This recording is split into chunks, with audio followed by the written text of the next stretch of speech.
Programme Les Créas, épisode 4, les objectifs SMART. Ce podcast est soutenu par la chaîne 1 vaut mieux que 0. Hola ma créa. À présent, on va parler d'un duo qu'on croit maîtriser, mais qu'on confond clairement tout le temps. Les objectifs vs le plan d'action. Oui, ça sonne sérieux, mais reste avec moi, je te promets qu'à la fin de cet épisode, tu verras pourquoi ce n'est pas qu'un simple exercice de gestion, mais que c'est une vraie clé de clarté et de persévérance. D'abord, on va parler du mythe de se donner des objectifs. On se fixe des objectifs, par exemple, en début d'année, n'est-ce pas? On les connaît, du genre, je veux développer mon business, je veux me remettre au sport, je veux mieux m'organiser. Bref, soyons honnêtes, arrivé en mars, tu as déjà oublié la moitié de la liste, n'est-ce pas? Et c'est tout à fait normal, ne culpabilise pas. Parce qu'en fait, ces phrases-là, ce ne sont pas des objectifs. Ce sont des intentions, des vœux pieux, des post-it de motivation que tu accroches à ton miroir le matin et que tu te relis sans cesse. Mais un vrai objectif, lui, il est SMART. Donc, qu'est-ce que ça veut dire SMART? En fait, c'est un acronyme qui nous permet d'appliquer cette méthode de façon simple et poser des objectifs structurés, en fait. Donc, S pour simple, M pour mesurable, A pour atteignable, R pour réaliste et T parce qu'il faut que ce soit inscrit dans le temps.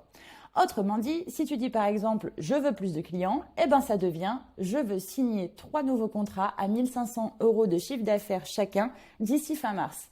Là, ça devient vraiment SMART parce que ton cerveau, il comprend ce qu'il a à faire. Tu passes d'un souhait à une direction claire. Et crois-moi, ton mental, il adore la clarté. Mais soyons encore une fois honnêtes, même un objectif bien formulé, eh ben s'il reste tout seul comme ça sert strictement à rien parce qu'il faudra faire la deuxième partie du boulot, c'est-à-dire le plan d'action. Mais ça, on en parlera au prochain épisode. On fait les choses pas à pas.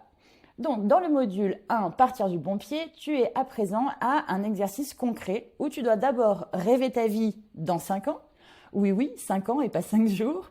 Maintenant que tu t'es projeté sur ton business, ta vie perso, ta santé, ton équilibre, eh bien, on va redescendre la barre à 1 an. Parce que la vérité, c'est qu'un rêve à 5 ans sans étape intermédiaire, eh bien, encore une fois, c'est juste un poster motivant, mais ça fait pas grand-chose. Tu as donc, dans chaque partie de ta vie, imaginé là où tu veux en être dans ta vie, donc pro, perso, financier, matériel, etc. Et c'est le moment de voir lesquels sont liés les uns par rapport aux autres et de les détacher en 3 grands objectifs. Maintenant que tu as 3 grands objectifs, si nécessaire, tu mets pause là tout de suite et tu me reprends dans une seconde. Donc, tu as tes 3 grands objectifs, tes 3 phrases un peu vastes, et là, il va falloir vraiment que tu les passes en objectifs SMART. Encore une fois, c'est 3 ou 4 objectifs, pas 12, pas 18, ok? 3 ou 4 grands objectifs max. En fait, c'est vraiment juste ceux qui vont réellement changer quelque chose dans ta trajectoire. Et bien sûr, après viendra la magie du plan d'action, mais on a dit qu'on voyait ça plus tard. Tes objectifs, t'inquiète pas, ils vont évoluer au fur et à mesure que tu vas avancer dans le programme. Donc encore une fois, pas de bonne ou mauvaise réponse ici. On désacralise la chose. Rien n'est inscrit dans le marbre. Mais c'est vraiment en fait pour t'exercer à manier les objectifs et à savoir vraiment en faire une force. Quelques exemples. Si par exemple, il y a des objectifs larges qui se détachent du coup des choses que tu as notées jusqu'ici sur cette page 22, imaginons ça va être « je veux gérer mon entreprise comme une vraie pro ». Ok, super. Cet objectif, pour qu'il devienne SMART, je vais te donner un exemple, c'est « je veux être autonome et confiante dans la gestion de mon entreprise avec un ressenti de 7 sur une échelle de 10 minimum en janvier 2026 ». Là, on a tout ce qui est SMART. Ensuite, par exemple, je veux avoir un équilibre vie pro, vie perso intéressant. Et parce que ça peut donner, c'est je veux avoir un équilibre vie perso pro harmonieux et aligné en travaillant maximum 28 heures par semaine ou par exemple en travaillant minimum 24 heures par semaine à partir de janvier 2026.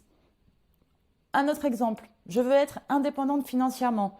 Super. Et ben pour que ça devienne SMART, c'est je veux être autonome financièrement en générant 1 500 € de chiffre d'affaires par mois à la fin de l'année 2026. Là, ça devient un vrai objectif SMART. J'ai quelques autres exemples si vous voulez, comme par exemple je veux développer ma visibilité. Si on le fait en objectif SMART, c'est je veux publier 3 contenus Instagram par semaine pendant 12 semaines avec un objectif d'atteindre une moyenne de 1000 comptes touchés par semaine d'ici fin juin. C'est simple, mais c'est clair. Je veux trouver mes premiers clients.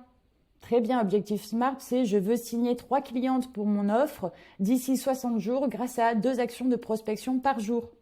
Ça, c'est SMART. Je veux, je sais pas, augmenter mon chiffre d'affaires. Merci, mais c'est très large encore une fois. Alors que si on dit je veux atteindre 2000 € de CA mensuel minimum d'ici 3 mois en augmentant mon taux de conversion, Instagram, via les appels découvertes, là c'est intéressant. Si je veux par exemple dire que je veux gagner en légitimité, ok, un objectif vraiment smart dirait je veux obtenir 5 témoignages clients et publier une étude de cas par mois pendant les 3 prochains mois. Là encore une fois, c'est factuel, le cerveau il comprend. Gagner en légitimité, c'est trop large. Si je veux par exemple fidéliser mes clients, très bien, mais c'est pas un objectif smart. Pour qu'ils deviennent smart, par exemple, on dit je veux concevoir un mini parcours d'onboarding, faire un questionnaire de satisfaction à envoyer systématiquement à chacun de mes clients d'ici 3 semaines. Là, c'est smart. Bref, tu l'auras compris, du coup, il faut vraiment aller sur cet exercice de SMART. Bien entendu, comme toujours, si tu peines à avancer là-dessus de façon complètement autonome et que tu souhaites être accompagné, je serais ravie d'avoir de tes nouvelles, soit directement sur mes réseaux sociaux où tu peux échanger avec d'autres entrepreneurs, ou alors avec l'offre ma coach dans ma poche, ce qui te permet de discuter directement avec moi et qu'on puisse échanger sur tes objectifs SMART. Allez, en attendant, je te souhaite un bon exercice et je te retrouve à la prochaine étape. Bye bye!